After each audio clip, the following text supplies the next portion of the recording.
అట్లయితే 42 కుటుంబాలు రోడ్డు మీద పడ్డాయి. ఎంతో కష్టార్జితంతో కట్టుకున్న ఈ ఇల్లు అన్నీ తమవి కాదంటున్నారు. వాళ్ళ డాక్యుమెంట్స్ ఉన్నాయి, కరెంటు బిల్లులు ఉన్నాయి, ఇంటి పనులు ఉన్నాయి, శిస్తులు కట్టే అన్నీ ఉన్నాయి. మరి ఏం జరుగుతుంది? ఎవరు దీనికి పాల్పడ్డారు? కోర్టు ఆర్డర్ వచ్చే లోపల ఒక గంట వ్యవధిలోనే ఇంత దారుణానికి తెగబడాల్సిన అవసరం ఏముంది? సాఫ్ట్ కాపీ వచ్చినా కానీ హార్డ్ కాపీ మాకు అందలేదని చెప్పి కూలగొట్టడం ఆపలేదంటున్నారు. అందులోనూ మాజీ ముఖ్యమంత్రి గారు పరామర్శకు వస్తున్నారు. మరి స్థానిక నేత ఏమైతే సరే, స్థానికులందరూ కూడా మాకు ఎట్లాంటి నేతను మేము కోల్పోయామని ఈ రోజున ఎంతగానో బాధపడుతున్నారు సార్. ఒక రకంగా చెప్పాలంటే, ఎందుకంటే పిలిస్తే పలికేవాళ్ళు, అందుబాటులో ఉండేవాళ్ళు ప్రతి ఒక్కటి ఉండేది సార్. ఈ రోజున ఇది అక్రమాస్తి అన్నట్టుగా వీళ్ళు కోర్టుకు వెళ్ళి స్టే ఆర్డర్ తీసుకొచ్చి ఈ 42 ఫ్లాట్స్ వాళ్ళని అందరినీ ఈదికేయించారు. అసలు ఆ బిల్డింగ్లు ఇలా పగలు కొట్టిస్తుంటే చూస్తుంటే సార్, అసలు ఆ బిల్డింగ్లు కూలిపోతాం వాళ్ళైతే కాళ్ళు పట్టుకొని గగ్గుర్లు పట్టి ఏడ్చారండి ప్రతి ఒక్కరు కూడా. అంటే వీడియోలన్నీ బయటకు రిలీజ్ అయినాయి. ఆ విధంగా కనీసం కొంచెం కూడా ఆ మానవత్వం అనేది లేకుండా అలా చేశారు సార్. వీళ్ళందరూ కూడా ఒకటి అడుగుతున్నారు. ఈరోజు జగన్ ప్రభుత్వం గారు వచ్చారండి, ఆయన ఈ దీంట్లో అసలు ఆయన సంబంధం లేని విషయం. గతమంతా కూడా చంద్రబాబు నాయుడు గారి ప్రభుత్వమే ఉంది. మీరు ఆ ప్రభుత్వంలో వీళ్ళకి ఎట్లాగా రిజిస్ట్రేషన్లు చేశారు? అది అక్రమం అయినట్టయితే వాళ్ళకి మీరు ఏ విధంగా గవర్నమెంట్ లోన్స్ ఇచ్చినాయి? ఆ విధంగా అనేటిదే మీరు బిల్డింగ్ ప్లాన్స్ ఇవన్నీ కూడా ఏ విధంగా ఇచ్చారు? ఆ ప్రభుత్వాలు చేసినవి అన్నీ కూడా మీరు ఆ ప్రభుత్వంలో జరిగినాయి కదా సార్.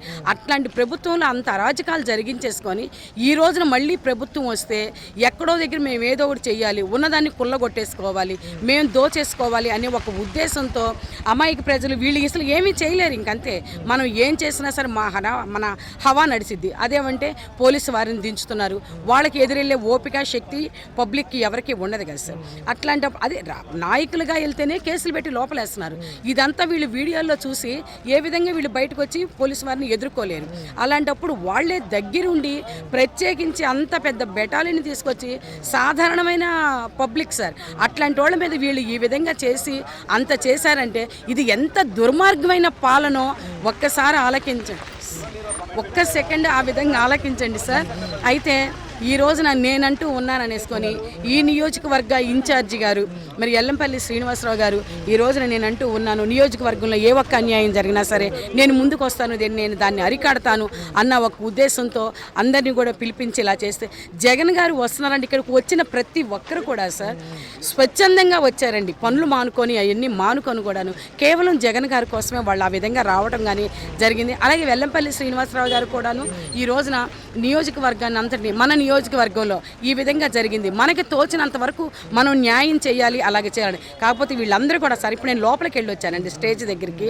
జగన్ గారు వస్తున్నారు, మాకు కంపల్సరిగా ఏదో ఒక న్యాయం అంటూ మాకు జరిగిద్ది, మమ్మల్ని నిలబెడతారు. లేదంటే ఈ రోజున మేము అప్పులు చేసుకొని ఫ్లాట్స్ కొన్నాము, అప్పులు చేసుకొని ఇల్లులు కొనుక్కున్నాము, ఇంతవరకు లోన్లు తీరలేదు, ఇలాంటి బాధలు వాళ్ళు ఎన్నో పడుతున్నారు. ఇల్లు లేదు, బ్యాంకు వాళ్ళు ఊరుకోరు, ఇప్పుడు అప్పులు కట్టాలి, ఇలాగ మేము ఎన్నో చేసుకున్నాం, ఇప్పుడు మాకు ఏది లేదు. కానీ జగన్మోహన్ రెడ్డి గారు వస్తున్నారు, మాకు ఏదో న్యాయం జరిగిద్దని వాళ్ళైతే 100% సార్ చక్కగా మంచి ధీమాతో ఉన్నారు. అదే జరిగిద్దండి. ఇట్లయితే ఏం జరుగుతుందో రాష్ట్రంలో? ఏంటి పేదవాళ్ళపైన ఈ యొక్క అకృత్యాలు దేనికి? 42 కుటుంబాలు కూడా వీళ్ళేం మాఫియా పీపుల్ ఏం కాదు కదా, జనరల్గా పనులు చేసుకునే వాళ్ళు, స్థానికంగా ఉండే ప్రజలు. ఎందుకంటే కోర్టు తీర్పు వచ్చే లోపల ఇంత ఘటనకి ఎందుకు తెరతీసింది? ఒక గంట ఆగితే సరిపోయేది. ఈ 42 ఫ్లాట్ల యజమానులందరూ కూడా రూపాయి కూడబెట్టుకొని ఒక సొంత గూడుని ఏర్పాటు చేసుకోవాలనేటువంటి ఒక ఉద్దేశంతో ఇక్కడ స్థలాలు కొనుక్కోవడం. మరి 2016 నుంచి కోర్టు తీర్పు వారికి అనుకూలంగా ఉందని చెప్పి వారు చెప్తున్నప్పుడు ఇక్కడ కనీసం ఒక బోర్డు అన్నా పెట్టి ఇది పలానా కోర్టులో ఉంది, దీన్ని ఎవరు కూడా అమ్మకాలు కొనుగోళ్లు చేయకూడదు అనేటువంటి విషయం కూడా ఎవరికి తెలియకుండా చేయటం, పైగా అప్పటికప్పుడు ఒక సొసైటీ ఏర్పడడం, వచ్చి అర్ధాంతరంగా కోర్టు ఆర్డర్ మాకు అనుకూలంగా ఉందని చెప్పి ఇలా ఈ రకంగా కొట్టేయడం అనేది, ఈ ప్రభుత్వం దీని వెనక పెద్దల హస్తం లేకుండా ఇంత మాత్రం చేయడం అనేది ఎవరికి కూడా సాధ్యం కాదు. ఎందుకంటే ఇక్కడ బాధ్యతలు కూడా అప్పటికే హైకోర్టు సుప్రీంకోర్టు మెట్లుని తట్టారు. సుప్రీంకోర్టు ఆర్డర్ కూడా వీరికి వచ్చే లోపే ఒక గంట వ్యవధి కూడా ఇవ్వకుండా ఈ రకంగా దుర్మార్గంగా 42 ఫ్లాట్లని కొట్టేయటం, వారందరినీ రోడ్డును పడేయటం అంటే దీని వెనకాల తప్పకుండా ప్రభుత్వంలో ఉన్నటువంటి పెద్దల హస్తం ఉంటేనే ఇంత దారుణంగా అధికారులు కానీ కోర్టు సిబ్బంది కానీ ప్రవర్తిస్తారనేది అందరికీ తెలిసిన విషయం. ముఖ్యమంత్రి గారు ఏమైపోయారు? పేదలకు అన్యాయం జరిగితే ముందుంటానన్న వ్యక్తి 15 ఏళ్ళ సమయం అడుగుతున్నారు. దేని సార్ ఇలాంటి సంఘటనలు? అదేనండి, 15 ఏళ్ల సమయం అడిగేది ఇట్లా చూసి చూడకుండా ప్రభుత్వంలో ఉన్నటువంటి సైలెంట్గా ఉండి తనకేదో వచ్చింది ముట్టింది తీసుకోవడం తప్ప ఇలా పేదలకి అన్యాయం జరిగితే ఒకప్పుడు నేను ప్రశ్నిస్తాను, ముందుకు వచ్చేస్తాను, ఎక్కడ ఏ విషయం జరిగినా వస్తానని చెప్పినటువంటి వ్యక్తి పవన్ కళ్యాణ్ గారు మరి ఈరోజు ఎక్కడ కూడా కనపట్ల.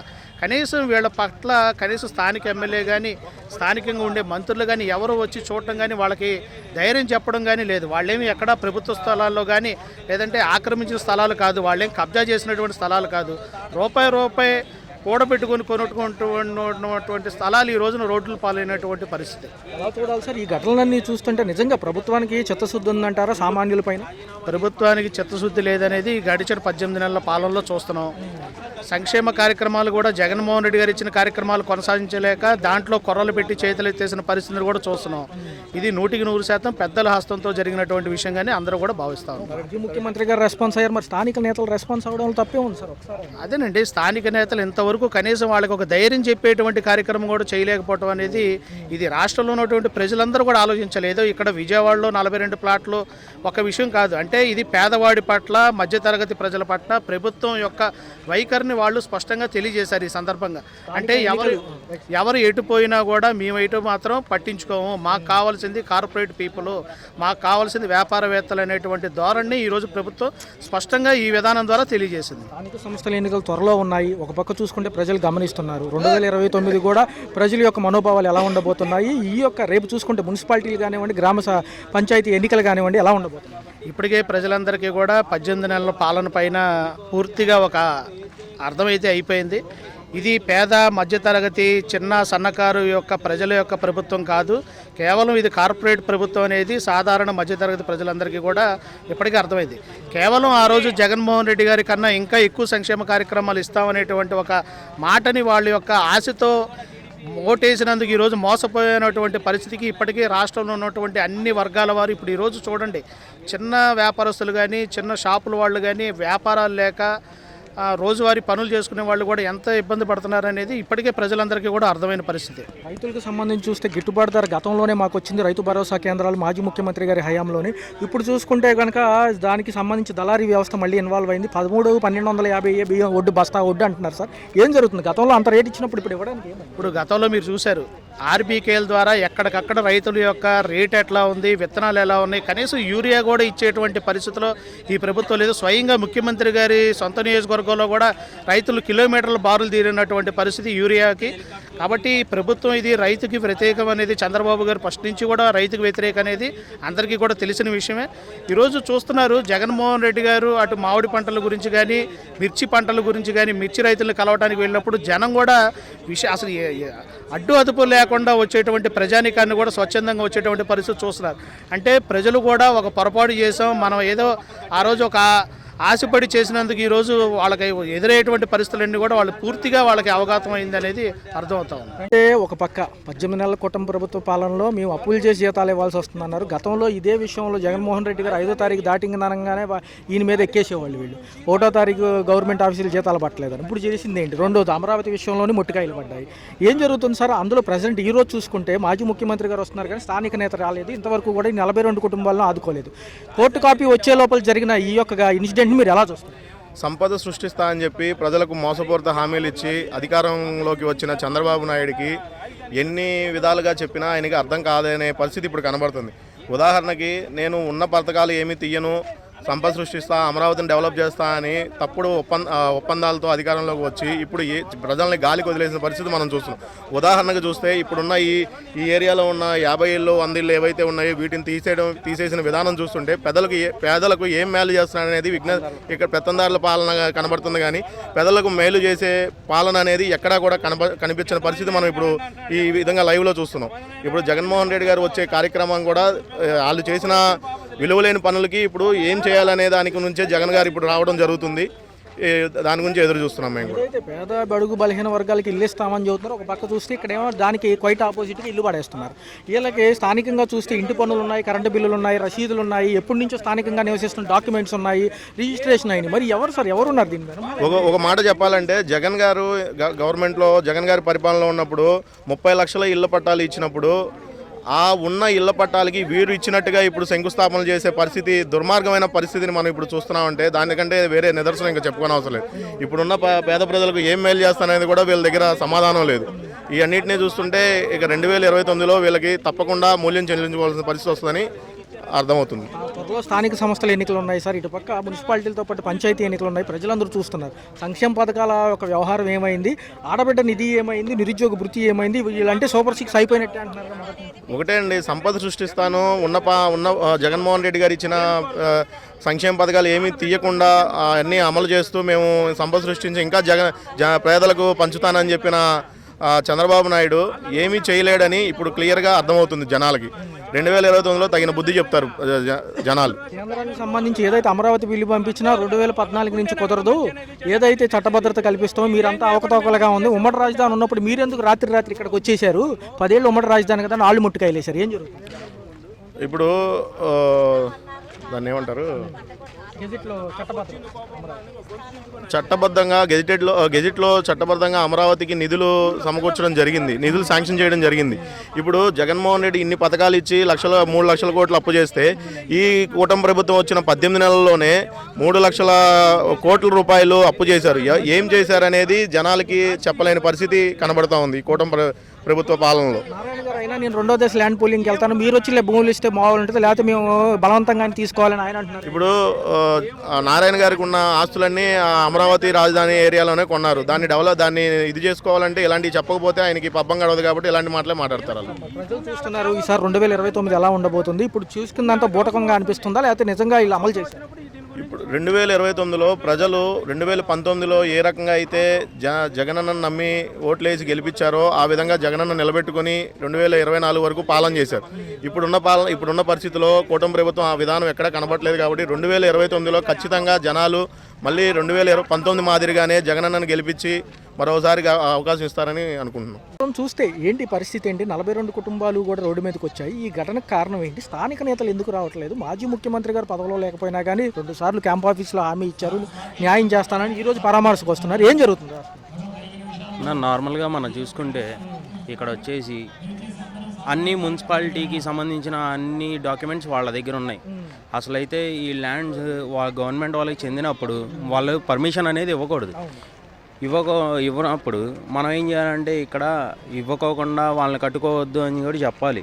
చెప్పనప్పుడు వాళ్ళు పర్మిషన్లు అన్నీ ఇచ్చేసి వాళ్ళంతా ఇల్లులు కట్టుకున్న తర్వాత ఆ ఇల్లులు 10 సంవత్సరాల తర్వాత వచ్చి కూల్చేస్తే ఎవరు ఊరుకోరు కదా. ఇప్పుడు వాళ్ళు ఎన్నో ఆశల మీద బతుకుతూ ఉంటారు. మా పిల్లలకి పెళ్ళిళ్ళు చేయాలి, ఒక ఇల్లు ఉండాలి, వాళ్ళకి స్థలం ఉండాలి అని చెప్పి వాళ్ళకి కట్నం కింద ఏదో ఒకటి ఇస్తారు కదా. సో దానివల్ల వాళ్ళు కష్టపడి డబ్బులు రూపాయి ఖర్చు కూడబెట్టుకొని మొత్తం ఒక ఇల్లు కట్టుకుంటే దాన్ని కూల్చి చేయడానికి మన టీడీపీ వాళ్ళు చేసిన కుట్ర ఇదంతా. స్థానిక నేత ఏమైపోయారు? ఎమ్మెల్యే గారు లేరు, కార్పొరేటర్ రాలేదంటున్నారు. స్థానిక నేత ఎప్పుడు చూసినా సరే మా హైదరాబాద్లోనే ఉంటాడు. ఆయన ఇప్పటిదాకా ఎప్పుడు కనిపించలేదు. నాది 48వ డివిజన్. నేను అక్కడ యూత్ మెంబర్ని. నేను ఇక్కడ వచ్చేసి ఆ సృజనా చౌదరి గారు ఎలక్షన్ టైంలో కనిపించారు. ఇంకా అప్పటి నుండి ఇప్పటిదాకా ఎప్పుడు కనిపించలేదు. మన టీవీలో కానీ ఒక ప్రెస్ మీట్ పెట్టడం కానీ, లేదంటే ఒకరితో మాట్లాడటం కానీ, లేకపోతే ఎవరన్నా పేదలు ఎవరన్నా మధ్యతరగతులు ఉంటారు కదా వాళ్ళతో మాట్లాడటం కానీ ఎవరితో మాట్లాడింది లేదు. వాళ్ళ పక్కన ఎవరో ఒకళ్ళు ఉంటారు, వాళ్ళు వచ్చి మాట్లాడటం, లేకపోతే తెలుసుకోవడం, వెళ్ళిపోవడం, అంతే. ఇప్పుడు దాకా దానికి ఇదే పవన్ కళ్యాణ్ గారు గతంలో పేదలకు ఏం అన్యాయం జరిగినా ముందుంటారు, తాట తీస్తానన్న వ్యక్తి ఈరోజు ఏమైపోయి? అది ఏం లేదండి, అది ఉత్తి బోగస్. అది అంతా అసలు ఏం లేదు. ఆయన పని ఆయన చూసుకుంటాడు. హైదరాబాద్ వెళ్తారు, షూటింగ్స్ చేసుకుంటారు, విజయవాడ వస్తారు, లేకపోతే ఆయన అసెంబ్లీకి వెళ్తారు, కనిపిస్తారు, అటెండెన్స్ వేయించుకుంటారు, వెళ్ళిపోతారు. ఇవన్నీ టైం వేస్ట్ అండి. ఎలక్షన్స్లో చెప్పిన మాటలన్నీ ఇప్పుడు ఉండవు కదా. ప్రతి ఒక్కరిది మాట అలాగే ఉంటే అలాగా. సంక్షేమ పథకాలు అమలు ఏమైపోయింది సార్? రాష్ట్రంలో చూసుకునే ఎక్కడ కూడా అరకొరగానే అందుతున్నాయి అంటున్నారు. వీళ్ళు చెప్పిన విధానంలో డబుల్ బడ్జెట్లు ఇస్తామన్నారు కానీ మరి ఆడబిడ్డ నిధి ఏమైంది, నిరుద్యోగ భృతి ఏమైపోయింది, ఇచ్చిన పెన్షన్లో కూడా కోతలు ఉండటం వల్ల ఇప్పుడు ఇట్లన్నిటి గురించి మాట్లాడుకుంటే టైం వేస్ట్ అండి. ఎందుకంటే ఏ ప్రజలకి ఒకరికి కూడా అందట్లేదు కాబట్టి అన్నీ టైం వేస్ట్. ఇప్పుడు మహిళలకి ఉచిత బస్సు అన్నారు. ఆ ఉచిత బస్సు కూడా కొంత లిమిట్ వరకే ఉంది. ఇప్పుడు అది కూడా తీసేస్తా అంటున్నారు. తర్వాత రష్ ఎక్కువ అవుతుందని చెప్పి తీసేస్తా అంటున్నారు. మీరు బస్సులు పెంచుకోవాలి కానీ అవన్నీ తీసేస్తే అలాగా మీరు హామీలే తీర్చలేకపోతున్నారు. ఇంకా తర్వాత మీరు ప్రజాసేవ ఏం చేస్తారు? మరి ఇదే విధంలో రైతులకు కూడా గిట్టుబాటు ధర లేదు సార్. ఏదైతే ఉందో బస్తా ఒడ్డు చూసుకున్నా కానీ 1250, 1300 లోపే ఉంది. గతంలో జగన్మోహన్ రెడ్డి రైతు భరోసా కేంద్రాలు ఉన్నప్పుడు అసలు చేలో కళ్ళంలోనే 1700, 1800 పడుతుంది. ఇప్పుడు చంద్రబాబు నాయుడు గారు ఏంటంటే ఒక్కటే ఆలోచించారండి. ఇప్పుడు నాకు రైతులతో పని లేదు, ఎవరితో పని లేదు, నాకు రియల్ ఎస్టేట్ ముఖ్యం, నాకు డబ్బులు కావాలి, నేను ఉన్న 5 సంవత్సరాలు నేను ఎట్లాగైనా డబ్బులు సంపాదించుకొని వెళ్ళాలి. ఒకవేళ జగన్ గారే ముఖ్యమంత్రి అయితే నా వల్ల అవ్వదు, నేను పక్కెళ్ళిపోతాను, నా కొడుకు పక్కొచ్చేస్తాడు అనే విధానంలోనే ఉన్నారండి ఇప్పుడైతే. 2029 ఎలా ఉండబోతుంది ప్రజలన్నీ గమనిస్తున్నారు. ఈసారి మళ్ళీ ఒకసారి మాజీ ముఖ్యమంత్రి జగన్ గారికి అవకాశం ఎంత శాతం ఉందంటారు? ఎలా ఉండబోతుంది అంటే ప్రజలన్నీ గమనిస్తున్నారు. ఇప్పుడు ప్రజలందరూ ఈ పరిపాలన చూసి చాలా విసిగిపోయారండి. ఈ 1 సంవత్సరం 8 నెలలు చూశారు. చూసి తర్వాత ఈ పాలన ఎలాగో వాళ్ళకి ఫస్ట్ నుండే నచ్చట్లేదు. కానీ ఈవీఎం మిషన్లు అవి ట్యాంపరింగ్ చేసుకొని వచ్చారు. సరే వచ్చిన వాళ్ళైనా సరే హామీలు ఏమన్నా కరెక్ట్గా ఇస్తున్నారా? ఇప్పుడు ముసలోళ్ళకి వృద్ధులు ఉంటారు కదా, వాళ్ళకి పెన్షన్లు కూడా సరిగ్గా ఇవ్వట్లేదు. ఇదివరకు పెన్షన్లు జగన్ గారి హయాంలో ఇంటింటికి వచ్చి పెన్షన్లు ఇచ్చేవాళ్ళు. పొద్దున్నే 5:30 కల్లా వచ్చి ఇచ్చేవాళ్ళు. ఇప్పుడు అదేం లేదండి. పెన్షన్లో సగం డబ్బులు వాళ్ళు తీసుకుంటున్నారు, ముసలోళ్ళకి ఇవ్విస్తున్నారు. ఇట్లా ఇస్తే ఇంకా వాళ్ళేం బతుకుతారండి? ఇంకా చూసుకుంటే ఎలా ఉంది పరిస్థితులు చూస్తే ఏంటి పరిస్థితి? ఒక పక్క ఈ యొక్క గృహాలకు సంబంధించి ఏదైతే ఘటన జరిగిందో ఏదైతే ఉందో అంత గందరగోళంగానే ఉంది. ఇంతమంది కుటుంబాలు బయటకు వచ్చి రోడ్డు మీద పడ్డాయి. మాజీ ముఖ్యమంత్రి గారు వస్తున్నారు కానీ స్థానిక నేత రాలేదు, కార్పొరేటర్ రాలేదు అంటున్నారు. ఏం జరుగుతుంది? వాళ్ళు ఎవరైతే రారండి. ఎప్పుడు మన స్థానిక నేత ఎమ్మెల్యే గారు సుజనా చౌదరి గారు ఇక్కడైతే ఎప్పుడు డివిజన్లో పర్యటించడం కానీ, ప్రజలతో మాట్లాడడం కానీ, పలానా సమస్య ఉందని కానీ ఏ రోజు వచ్చి చేసింది ఏమీ లేదు. మన ఇక్కడ కూటమి నేతలు కూడా వచ్చేసరికి ఎవరు వచ్చి కనబడరు. ఇలా ఉందని ఏమీ చూసింది ఏమీ లేదు. ఇప్పుడు ఇవన్నీ కూల్చేశారు. ఇదివరకు గతంలో ఉన్న గవర్నమెంట్ మనదే, వైఎస్ఆర్సీపీదే. ఓకేనా, మనం ఇచ్చినప్పుడు ఇక్కడ కరెంటు బిల్లులు కానీ, గ్యాస్ బిల్లులు కానీ మొత్తం A to Z అన్నీ వస్తాయి కదా, రిజిస్ట్రేషన్ అవుతాయి కదా. రిజిస్ట్రేషన్ అవ్వకుండా అయితే ఏముండవు కదా. మరి ఎందుకు కూల్చేశారని మేము అడుగుతున్నాము కూటమి ప్రభుత్వాన్ని. సార్ ఏదైతే హామీలు ఇచ్చిందో ఒక పక్క సంక్షేమ పథకాలు కానివ్వండి, ఏదైతే సుపరిపాలన అన్నారో అసలు జరుగుతుందో రాష్ట్రంలో? ఏం జరుగుతుంది? ఏమీ జరగట్లేదండి. మహిళలకి ఉచిత బస్సు అన్నారు, ఏముంది? ఏమీ లేదు. కొంతవరకే, అంతకు మించి పరిపాలన కాదండి, ఇది రెడ్ బుక్ రాజ్యాంగం. ఇది ఏం ఉండదు, అంతకు మించి ఇక్కడ ఏమీ లేదండి.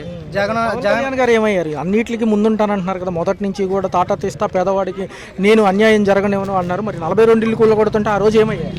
ఆయన లేరు కదండి, ఇక్కడ సినిమా షూటింగ్లో బిజీగా ఉన్నారు కదా. ఇప్పుడు 42 ఇల్లులు కూలివేతంలో ఉండడం సరికి ఆయన వచ్చి మాజీ సీఎం అన్న డిప్యూటీ సీఎం గారు, మరి ముఖ్యమంత్రి తర్వాత ముఖ్యమంత్రి, మరి ప్రజల్ని పరామర్శించాలి కదా. ఏముంది? ఏమీ లేదు. జగనన్న హయాంలో ఉన్నప్పుడు అందరికీ, పేదవాళ్ళకి అందరికీ సంక్షేమ పథకాలు అన్నీ అందేయి. మరి ఇప్పుడు ఈ కూటమి ప్రభుత్వంలో మరి ఎందుకు అందట్లేదు? మరి చూస్తే నిబద్ధతలు గల నాయకుడైనా ఆయన చెప్తున్నాడు 15 ఏళ్ళు సమయం ఇవ్వండి, నాకు గనక 15 ఏళ్ళు సమయం ఇస్తే కూటములు ఎన్డీఏలో భాగంగానే నేను అన్నీ కూడా చేస్తానంటున్నారు. 15 ఏళ్ళు ఇచ్చే ఓపిక ఉందా ప్రజలకి? ఏమీ లేదండి, ఏమీ లేదు. ఈ కూటమి ప్రభుత్వం మీద అయితే మాకైతే అసలు నమ్మకం అయితే ఏమీ లేదండి. హలో, తెలుగు రాజ్యం ఛానల్ చూస్తున్నారా? సామాజిక, రాజకీయ, జీవన చిత్రణే తెలుగు రాజ్యం. అతిశయోక్తులు, అసత్యాలు ఉండవు. రాజకీయ కోణం కాదు, ప్రజా కోణమే కొలబద్ద. తెలుగు రాజ్యం వీక్షణ మీ ఉత్తమ అభిరుచికి నిదర్శనం.